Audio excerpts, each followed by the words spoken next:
నమస్తే. మేరంరెడ్డి తిరుపతి రెడ్డి. ఇంతకుముందే పాడి కౌశిక్ రెడ్డి గారు హుజరాబాద్ ఎమ్మెల్యే గారు నిన్న చేసినటువంటి రేవంత్ రెడ్డి గారి మీద చేసినటువంటి కామెంట్ల మీద అంటే ఫోన్ ట్యాపింగ్ చేసిరు. తన ఆవేదన చెప్పుకున్నాడు. తన యొక్క ఫ్యామిలీ ఫోన్లు కూడా వింటున్నారు. సాక్షాత్ కేబినెట్ మంత్రులు అంటే పెద్ద పెద్ద తలకాయలు బట్టి విక్రమార్క గారు కావచ్చు, లేకపోతే ఉత్తమ్ కుమార్ రెడ్డి కావచ్చు, కోమటిరెడ్డి గారు కావచ్చు, ఇవన్నీ ఫోన్ ట్యాపింగ్ జరుగుతూ ఉంది. సాక్షాత్ ముఖ్యమంత్రి గారు రేవంత్ రెడ్డి గారు కూడా ప్రెస్ మీట్ లో చెప్పారు, ఫోన్ ట్యాపింగ్ అనేది పెద్ద నేరమే కాదు, అది సహజ ప్రక్రియ, అది జరుగుతూనే ఉంటది. గూఢాచర్యం ఏం జరుగుతుంది, ప్రభుత్వానికి వ్యతిరేకంగా ఏమైనా కుట్రలు జరుగుతున్నాయా, ఏం జరుగుతున్నాయి వినడం అనేది అది పెద్ద నేరమేం కాదు, అది జరుగుతూ ఉంది. నా ఫోన్ అయితే ట్యాప్ కాలేదు, మరి ఎవరి ఫోన్లు ట్యాప్ అయినాయో బీఆర్ఎస్ గవర్నమెంట్ లో అది అని చెప్పి చెప్పడం జరిగింది. అంటే దాన్ని ఒక లైట్ గా తీసుకున్నట్టు కనబడుతుంది. సాక్షాత్ ముఖ్యమంత్రి లైట్ గా తీసుకున్నట్టు కనబడుతుంది ఫోన్ ట్యాపింగ్. ఆ కోవల్లో మాట్లాడుతూ కౌశిక్ రెడ్డి గారు కొన్ని ఆరోపణలు చేశారు. దాని మీద నిగ్గు తేలాల్సిన అవసరం ఉంది. దాని మీద స్పందిస్తూ ఇవాళ ఒక ఇద్దరు ఒకప్పుడు అనామకులు ఇవాళ వచ్చేసి పెద్ద లీడర్లు అని చెప్పుకుంటారు ఇద్దరు. ఒకడు బల్మూరు వెంకట్, ఇంకోటి వచ్చేసి జగ్గారెడ్డి. ఫస్ట్ బల్మూరు వెంకట్ గురించి మాట్లాడుకుందాం. బల్మూరు వెంకట్, నువ్వు హుజరాబాద్ కాన్స్టిట్యూన్సీ సంబంధించిన వ్యక్తి అని చెప్పుకున్నావు. నువ్వు నిలబడితే నీకు ఎన్ని ఓట్లు వచ్చినాయా? 3,000 వస్తాయి. 3,000 ఓట్లు వస్తాయి. సిగ్గుందా మాట్లాడడానికి? నీకు అసలు సిగ్గు, శరము, ఇజ్జత్ ఉందా? 3,000 కనుక ఒక ఎమ్మెల్యే క్యాండిడేట్ పోటీ చేసి 3,000 ఓట్లు వస్తే రాజకీయాలకు శాశ్వతంగా నిష్క్రమిస్తారు ఎవరు? నీ అమ్మ, నా జీవితం ఇంత చండాలమైన జీవితమా? ఒక జాతీయ పార్టీ నిలబడితే 3,000 ఓట్లు వస్తాయా? గింత సిగ్గుమాల జీవితమా? నేను అసలు రాజకీయాల పనికొస్తానా అనేసి ఒక యువనేతవు, ఒక పౌరుషం ఉన్నాడు అయితే రాజకీయాలకు స్వస్తి చెప్పాలా? పోయి ఆ కేవీపీ రామచంద్రరావు వాళ్ళ వీళ్ళ సంకలు నాకుతూ వాళ్ళ వీళ్ళని చేసుకుంటూ పోయి మళ్ళా ఉత్తమ్ కుమార్ రెడ్డి గారి కాళ్ళు పట్టుకున్నావు, ఇంకా పెద్ద పెద్ద లీడర్ల కాళ్ళు పట్టుకుని ఆ ఎమ్మెల్సీని సంపాదించుకున్నావు. ఇవాళ సాక్షాత్తు ఉత్తమ్ కుమార్ రెడ్డి గారి కజిన్ అయినటువంటి కౌశిక్ రెడ్డి గారి మీద మాట్లాడతాను. పెద్ద పెద్దలతో పెట్టుకున్నావు. ఆరిపోతావు బిడ్డ. నువ్వెంత, నీ కథ ఎంత? మా గాదర్ కిషోర్ గారు చేసిన కామెంట్లకు ఆ రోజు ఊరేసుకొని రావాలి. నువ్వు ఏం 3,000 ఓట్లు తెచ్చుకుంటావా జాతీయ పార్టీ నుంచి ఎమ్మెల్యే పోటీ చేసి? నీ సత్తాగది ప్రజల పలుకుబడి ఉందా? ఎంతసేపు నువ్వు నలుగురు పోరగాలను వెనకేసుకొని కేసీఆర్ గారి మీద, కేటీఆర్ గారి మీద దుర్భాషలు ఆడుతూ ఇది చేస్తూ నువ్వే పెద్ద లీడర్ అనుకుని ఆ దిక్కుమాల కాంగ్రెస్ పార్టీలో వాళ్ళకి సిగ్గుశరం లేదు. ఎప్పుడు కూడా ప్రజల్లో పలుకుబడి లేని వాళ్ళకి అందరం ఎక్కిస్తారు మ్యామ్యాలు తీసుకొని. ఆ కోవకు చెందిన వ్యక్తి నువ్వు. ఆడ తొడగొట్టి గెలిచిండు కౌశిక్ రెడ్డి హుజరాబాద్ లో. మామూలు మేడతో కాదు, 40-50 మేడతో గెలిచిండు. అటువంటి వ్యక్తి మీద నువ్వు మాట్లాడతావా? జాతీయ పార్టీ నుంచి నిలబడి 3,000 ఓట్లు తెచ్చుకున్నాడు సిగ్గుమాలిన ఒక ఆకురౌడి కంటే నువ్వు హీనం. నువ్వు ఇవాళ కౌశిక్ రెడ్డి గారి గురించి మాట్లాడతావా? నెంబర్ 1 బిడ్డ, నువ్వు ఒళ్ళు జాగ్రత్త. నువ్వు గీలు కొట్టి పిచ్చి పిచ్చిగా మాట్లాడబాకు. కౌశిక్ రెడ్డి లాంటి ఒక పెద్ద లీడర్ పట్టుకొని. ఓకే, ఆయన మాట్లాడిండు, ముఖ్యమంత్రి గారి మీద కామెంట్ చేసిండు. ఏమనుంటే చట్టపరంగా ఏమన్నా తీసుకోండి.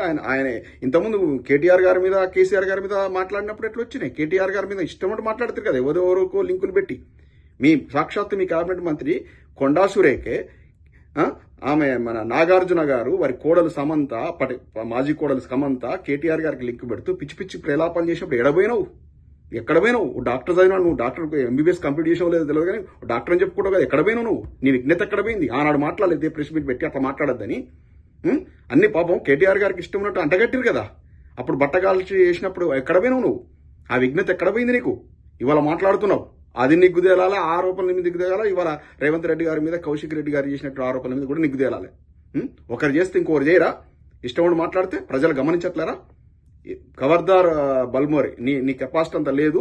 నువ్వేదో వాళ్ళ వీళ్ళ కాళ్ళు పట్టుకొని నువ్వు పదవి సంపాదించుకున్నావు, ఎమ్మెల్సీ పదవి సంపాదించుకుని నువ్వు ప్రత్యక్ష ఎన్నికలు ఎప్పుడు కూడా నువ్వు సర్పంచ్ కూడా గెలవనటువంటి వ్యక్తి. 3,000 ఓట్లు అనే సిగ్గుపడవా? మాట్లాడకి ఏం మాట్లాడుతావు నువ్వు? ఈయన సంగతి. ఇంకోటి జగ్గారెడ్డి, ఈయనంత దొంగ లపోట్లేడు. నువ్వు తిట్టినన్ని రేవంత్ రెడ్డిని ఇంకెవరైనా తిట్టిరా? నీకు ఒక మాట మీద ఒక కన్సిస్టెన్సీ, నీకు రాజకీయంగా ఒక కన్సిస్టెన్సీ లేదు, నీ మాటల మీద నీకు పట్టు లేదు. ఎన్ని పార్టీలు మారినవరు బై? ఫస్ట్ కాంగ్రెస్, తర్వాత టీఆర్ఎస్, తర్వాత బీజేపీ, తర్వాత కాంగ్రెస్. ఇన్ని పార్టీలు, ఇన్ని రంగులు మార్చిన వాడివి. పాస్పోర్టు దొంగ పాస్పోర్ట్ కుంభకోణం లిఖితే నేను తీసుకొని లోపల అప్పుడు అప్పుడు అప్పుడు అప్పుడు అప్పుడు అప్పుడు ఎక్కడ తలకాయ పెట్టుకున్నావు? ఎవరు నీకు సపోర్ట్ చేసిరు? అన్ని గుర్తు తెచ్చుకో. నీకు గతంలో జరిగినాయి. నువ్వు ఇన్వాల్వ్ కాని స్కామ్లన్నా సాక్షాత్తు నువ్వే నన్ను పైసలు అడిగినావు. ఎమ్మెల్యే టికెట్కు మన ఎలక్షన్స్ అప్పుడు నువ్వే నన్ను అడిగినావు పైసలు. నీకు తెలుసు, నీ ఆత్మసాక్షి తెలుసు, నా ఆత్మసాక్షి తెలుసు. నీలాంటి దగులుబాజుకి నువ్వే గెలవు. నువ్వే ఒక మానసికంగా స్థిరత్వం లేని వ్యక్తి. నీకు పైసలు ఇచ్చి టికెట్ కొనుక్కునేందుకు ఒక నిబద్ధత గల మనిషిని అని నవ్వుకుంటూ వచ్చేసిన నేను. నువ్వు పైసలు అడగలే? ప్రమాణం చేస్తావా? టికెట్ కోసం నువ్వు నన్ను పైసలు అడగలే. నువ్వు ఇవాళ పెద్ద ప్రెస్ మీట్లు పెట్టి రేవంత్ రెడ్డి గారిని సపోర్ట్ చేస్తూ కేటీఆర్ రాగి అని కొట్టుకుంటే ఎల్ అనే పదం వాడావు. ప్రెస్ మీట్లో ఎల్ అనే పదం వాడావు. ఆ మాట నేను ఉచ్చరించడం ఎందుకు, చదువుకున్న వ్యక్తిని, ఇలాగా హౌలాగాని కాదు, నేను చదువుకున్న వ్యక్తిని కూడా చెప్తున్నా. అటువంటి పదాలు వాడుకుంటూ రేవంత్ రెడ్డిని నువ్వు ఎన్ని బండబూతులు తిట్టినావు బాయ్. వీడియోలు తీసుకో, మీడియాలు లేవా ఇప్పుడు? మొత్తం అవి వెల్ రికార్డెడ్, అవి మొత్తం వెల్ డాక్యుమెంటెడ్. అవి నువ్వు అన్ని మాటలు ఎవరన్నారు? ఇవాళ బుద్ధి పూసలు ఎక్కువచ్చి ఏమన్నా అది ఇది పోయి రేవంత్ రెడ్డి పొగిడితే పదవులు వస్తే అందుతున్నావా?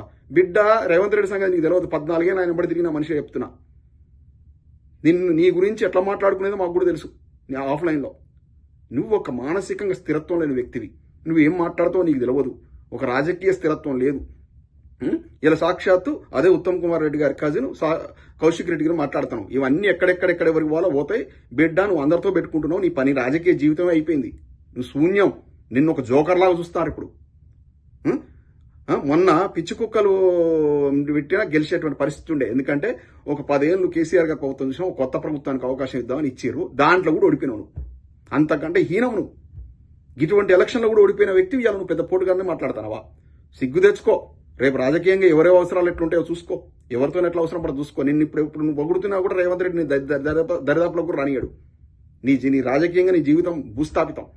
పిచ్చి పిచ్చి ప్రేలాపనలు అవి పెట్టి వచ్చి రాని భాష మాట్లాడుకుంటూ లపంగ మాటలు మాట్లాడకు. ఒక లీడర్గా ఒక గౌరవంగా బతకాలంటే గౌరవంగా మాట్లాడు, ఒక పద్ధతిగా మాట్లాడు. ఇష్టం కూడా మాట్లాడేనా?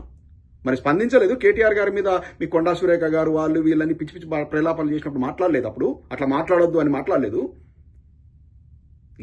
ఈ కాంగ్రెస్ నాయకుల యొక్క వీళ్ళు ఎందుకు పనికిరానటువంటి డిపాజిట్లు తెచ్చుకోలేనటువంటి నాయకులు కూడా వచ్చేసి ఇలా ప్రెస్ మీట్లు పెట్టి కేటీఆర్ గారి మీద, కేసీఆర్ గారి మీద మాట్లాడుతున్నారు.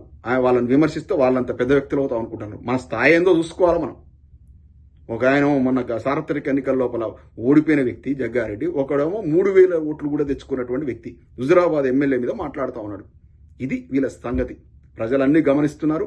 కాంగ్రెస్ పార్టీ ప్రజా విశ్వాసాన్ని కోల్పోయింది. మీకు చిత్తశుద్ధి ఉంటే 6 గ్యారెంటీల మీద మాట్లాడు. 6 గ్యారెంటీలు ఎందుకు ఇంప్లిమెంట్ కావట్లేవో మాట్లాడు.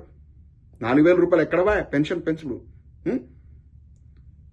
నువ్వు పెద్ద విద్యార్థి నాయకుని చెప్పుకుంటాను కదా. ఫీజు రియంబర్స్మెంట్ లాగా మొత్తం వృత్తి విద్యా కళాశాలలు మొత్తం మూతపడుతున్నాయి. ఇంజనీరింగ్ కాలేజీలు, ఫార్మసీ కాలేజీలు, డిగ్రీ కాలేజీలు, జూనియర్ కాలేజీలు, పాపం యాజమాన్యాలు మొత్తం అప్పుల పాలైసి వస్తున్నారు. వాళ్ళ మీద పోరాటం చేయి. విద్యార్థుల పక్షాన మాట్లాడు. ఓ పదవి వచ్చింది కదా.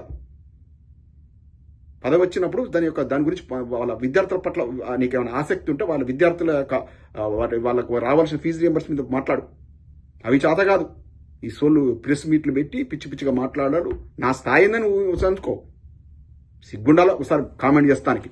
ఖబర్దార్, మాటలు జాగ్రత్తగా రానియండి. జై తెలంగాణ.